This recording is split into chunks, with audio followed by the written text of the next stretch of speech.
اگر آپ نکل پڑے تو آپ کو بیڈ سمیل کو بھی اگر آپ کی ہے نا تو وہ بھی رائے گاں جانے والی چیز نہیں. بندے سوچتے ہیں سمجھتے ہیں یہ لوگ مسجدوں میں آتے ہیں, یہ اتنے ٹائم لگاتے ہیں, پیسے خرچ کرتے ہیں, ان کو کیا ملنے والا ہے, کیا یہ کیوں پاگل ہوئے. ان کو اس ایک جملے سے سمجھنا چاہیے کہ ایک دن تو بھوکا رہ لے اللہ کے لیے, ایک دن رہ لے بھوکا اللہ کے لیے, اور اس بھوک کے نتیجے میں جو رزلٹ ہے وہ بھوک کا رزلٹ ہے, لیکن وہ بھی رب کو پسند ہے. تو نمازیں پڑھو, زکاتیں دو, حج کرو, دین کا کام کرو, لوگوں کو اسلام کی طرف بلاؤ. اگر رب کے راستے میں بھوکا رہنے کی وجہ سے منہ کی بو پسند ہے تو لوگوں کو اسلام کی طرف بلاتے وقت آپ جو کام کریں گے, محنت مزدوریاں کریں گے, باہر پھریں گے, ڈور ٹو ڈور جائیں گے, اس وقت جو پسینہ آئے گا اس پسینے کی جو بو ہوگی وہ رب کو ناپسند ہوگی. اب 11ویں شب والے دن ہمارے وہ ساتھی جو لنگر پکاتے ہیں, سارا دن وہ برتن دھوتے ہیں, سٹور سے اٹھا کے لائے, پویلین میں لا کے رکھے, وہاں جا کے صاف کیے, پھر چولہے کے سامنے کھڑے ہو کر پکائے. کس لیے پکائے؟ کہ آج نبی پاک علیہ السلام کی باتیں ہوں گی, آج سرکار کے دین کی باتیں ہوں گی, آج اللہ رب العزت کی باتیں ہوں گی, سینکڑوں ہزاروں لوگ اکٹھے ہوں گے, وہ اللہ اور اس کے رسول کے مہمان ہوں گے. یار اللہ اور اس کا رسول کا مہمان آئے 8-10 گھنٹے بیٹھے اور بھوکا چلا جائے, نہیں, ان کو بھوکا نہیں جانے دوں گا. اللہ اور اس کے رسولوں کے مہمانوں کی اس طرح تواضع کروں گا, بلکہ اس سے بڑھ کے کروں گا جس طرح میرے گھر کوئی مہمان آ جاتا ہے. اب مجھے بتائیں کہ وہ شخص جو اللہ اور اس کے رسول کے مہمانوں کی خدمت کے لیے چولہے کے سامنے کھڑے ہو کر لنگر پکاتا ہوگا اور پھر ان کو سرو کرتا ہوگا اور دن اور رات گزار دیتا ہوگا, اللہ کی بارگاہ میں اس کی کوئی عزت نہیں ہوتی ہوگی.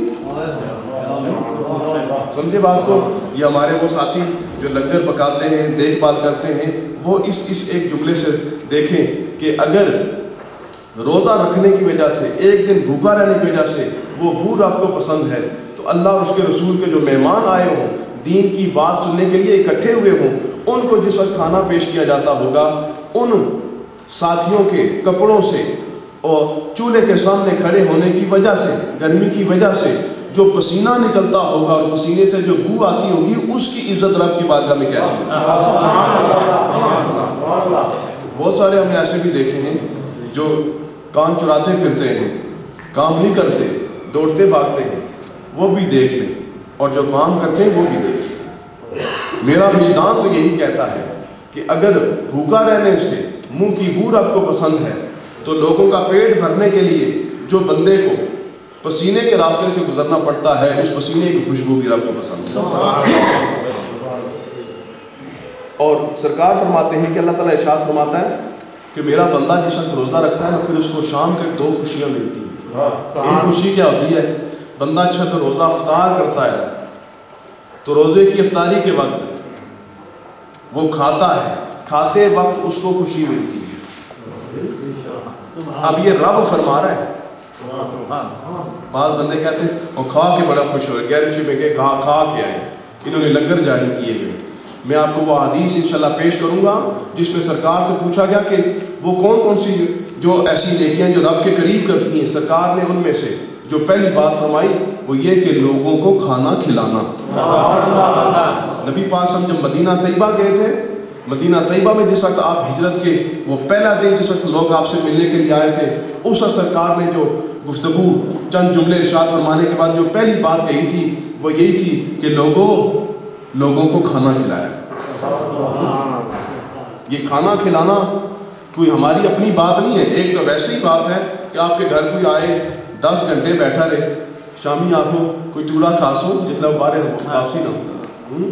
بندہ سا کوئی سیف ملوک پڑھنا سا بڑی چنگی, کچھ نے گھر گیا تو انہیں دال پیش کی تھی, اس دال کھا دی, اس آخیا چلو میں اتفاقی طور پر آ گیا, بے ٹائمہ آ گیا, تو انہیں دال کھا کوئی نہیں رات گزارنے دیہڑی جس میں سویرا ناشتے ٹائم انہیں جڑے کرایہ لے سے سمجھو ہوں اللہ نے والا ہے اسی رات ٹھہری گیا.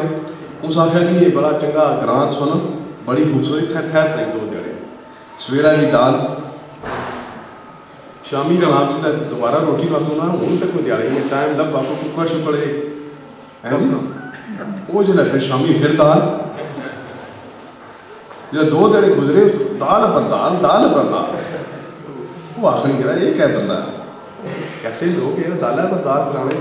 شامی جڑا میزبان سن جس طرح گھر سا انہاں سنیا ملک جی تم بڑا چنگا سیف الملوک پڑھنے ہو، پڑھنا ہے سناؤ ذرا. ساکھیا سناؤ شروع کی تو ساکھیا وہ دالو دالو دالو دال. ساکھیا گھر ہی ٹورنا آخیا تو ٹوریا سی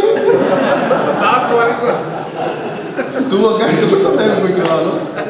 اب کسی کے گھر کوئی بندہ جائے، اپنے گھر کو گھر بندہ سمجھتا ہے کہ یہ میرا مہمان ہے، اور مہمان کی عزت کرنے کے لیے سرکار نے فرمایا کہ اکرم الضیف ولو کان کافرا، تم مہمان کی عزت کرو بے شک وہ کافر ہی کیوں نہ ہو.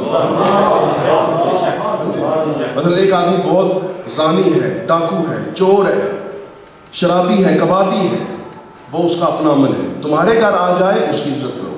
سرکار نے فرمایا کافر ہی صحیح تمہارے گھر آیا ہے نا، تم نے اس کی شان کے مطابق اس کی عزت نہیں کرنی، اپنی شان کے مطابق کرنی. کافر تمہارے گھر آ جائے تو تم نے اس کی بھی عزت کرنی.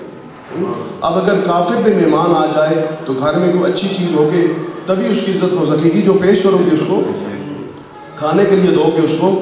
اب اگر تمہارے گھر میں کوئی مہمان آ جائے تو تم اس کو کھانے کے بغیر نہیں واپس بھیجنا چاہتے. اللہ اور اس کے رسول کا کوئی مہمان بن کر آئے، اس کو کھانا دینے لگے تو تم کہتے ہو کہ یار انہوں نے کھانے کے بہانے بنائے ہوئے. تمہارا مہمان آئے تو وہ عزت کا لائق ہے، تو جو اللہ اور اس کے رسول کا مہمان ہو وہ کیوں نہیں عزت کا لائق، اس کو بھی تو عزت کرنی ہے. اسی لیے لنگر چلائے گئے ہیں. اور اولیاء اللہ کے درباروں پر آپ جائیں، جتنے بھی اللہ کے ولی ہیں وہ زندہ رہے تو لوگوں کی خدمت کرتے رہے، کھانا کھلاتے رہے، اور جب مر گئے تو ان کی قبروں پر بھی لنگر جاری.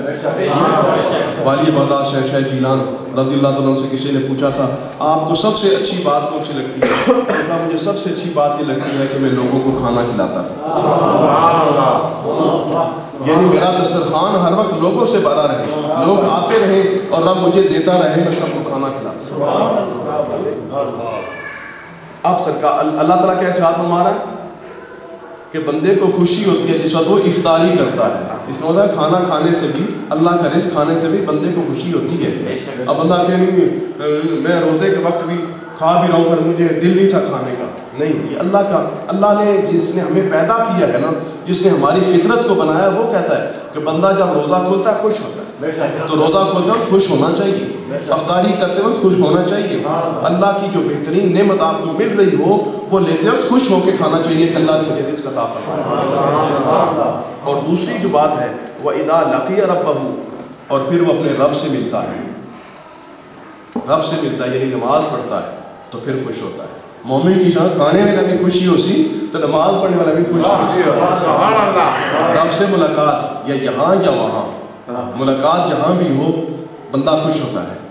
اب افطاری کے وقت بندے کو خوشی ہو لیکن نماز پڑھ بندہ پھینک تھا پھنسی گا، یہ تو مزے کی بات ہے.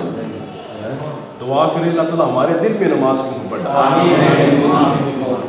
نماز سیر یا اذان آنکھوں تو بندے اٹھی تھی ٹوری پہن، وہ کلاسیں چاہے وہ پڑھنے واسطے آئے، وہ دین سیکھنے واسطے آئے، ہوں اذان ہونے پہ تو باہر والے پاسے نسے وہ کیا کرنے واسطے آئے سو، تقریر سننے واسطے آئے سو.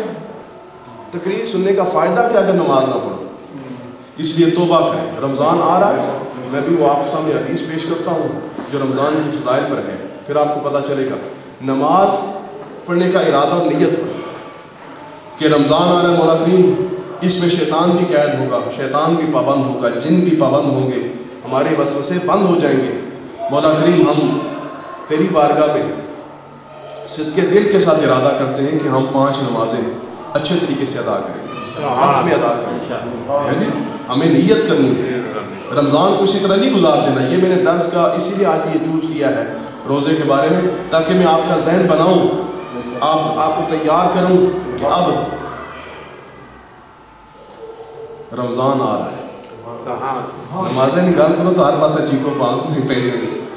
جتنی میری بہنیں اوپر بیٹھی ہیں اس سے گزارش ہے کہ وہ بھی میری گفتگو کو تسلی سے سنیں، اس لیے کہ ان کے شور کی آواز یہاں نیچے تک آ رہی ہے.